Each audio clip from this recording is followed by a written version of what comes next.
அவன் இறந்து அந்த பையன் வந்து அவ்வளோ தங்க காசு இருந்தும் அதை வந்து அனுபவிக்காமல் அவன் வந்து பேராசையில் சேர்த்து அவன் கடைசியில் இறந்துட்டான்.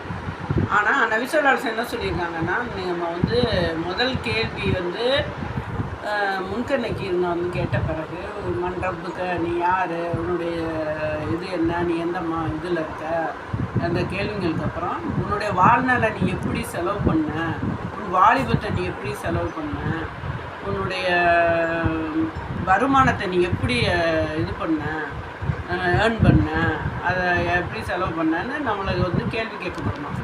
இவன் வந்து அல்லாஹ் தஆலா கீழே கொடுத்த அவனுக்கு கிடைச்சதையும் அவன் வந்து யாருக்கும் ஏழைகளுக்கு கொடுக்காம அவனும் அனுபவிக்காமல் அதை சேர்த்து அதை காலங்களெல்லாம் பேராசையில் நிறையா இருக்கணும், 3 இது நிறையா ஆகணுங்கிற ஒரு கொஞ்சம் குறைஞ்சதை கூட அவன் ஏற்றுக்காம சேர்த்து அவன் காலமெல்லாம் வேஸ்ட் பண்ணிட்டான். அந்த காலமெல்லாம் அதை அனுபவிக்க முடியல. இது மாதிரி நிறையா நம்ம மக்கள் என்ன செய்வாங்க, பேராசைனால் தன்கிட்ட இருக்கிற இது அல்லாஹ் கொடுத்துருக்க அந்த நேமத்துகளை அதை அனுபவிக்கவும் மாட்டாங்க, அதை பிறருக்கும் கொடுக்க மாட்டாங்க. வச்சு நம்ம பழைய காலத்தில் பாடுபட்டு தேடி பணத்தை புதைத்து வைத்து கேடுகட்ட மானிடரை கேளுங்கள், கூடிவிட்டுங்க ஆவிதான் போயின பின்பு யாரோ அனுபவிப்பார் ஆவிகால் அந்த பணத்துகளை பேங்க்கில் டெபாசிட் பண்ணி வச்சுருப்பாங்க. அப்படி வச்சுருப்பாங்க. கடைசியில் அவங்களுக்கு எந்த யூஸும் இருக்காது, அதை அவங்களால செலவும் பண்ண முடியாது.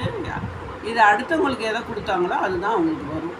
அவங்க வந்து சேர்த்து வச்சுட்டு போகிறது மற்றவங்களுக்கு தான் போகும். அவங்க வந்து பிறருக்கு தான தர்மம் செஞ்சு கொடுத்தாங்கன்னா அது அவங்களுக்கு மௌத்துக்கு பின்னாடி அவங்களுக்கு மறுமைக்கு அது உதவியாக. அதனால் நம்ம சிறு வயசில் யாருக்குமே ஒருத்தருக்கு தான தர்மம் செய்யணும், அடுத்தவங்களுக்கு கொடுக்கணும். வேஸ்ட்டாக எந்த பணத்தையும் வச்சு வீணடிக்கணும். ஓகேவா குட்டீஸ்லாம்? அஸ்ஸலாமு அலைக்கும். சேனலை நீங்கள் வந்து சப்ஸ்கிரைப் பண்ணுங்கள், லைக் கொடுங்க.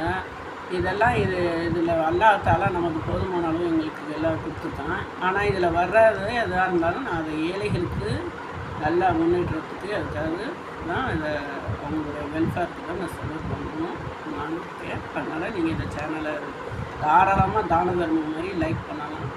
இதை செய்கிறது சதக்கால தான் செய்யணும். நீங்கள் செய்யுங்க, லைக் பண்ணுங்கள், ஷேர் பண்ணுங்கள், சப்ஸ்கிரைப் பண்ணாது ஃபஸ்ட்டாக இது பண்ணுறவங்க சப்ஸ்கிரைப் பண்ணுங்கள். ஓகேவா?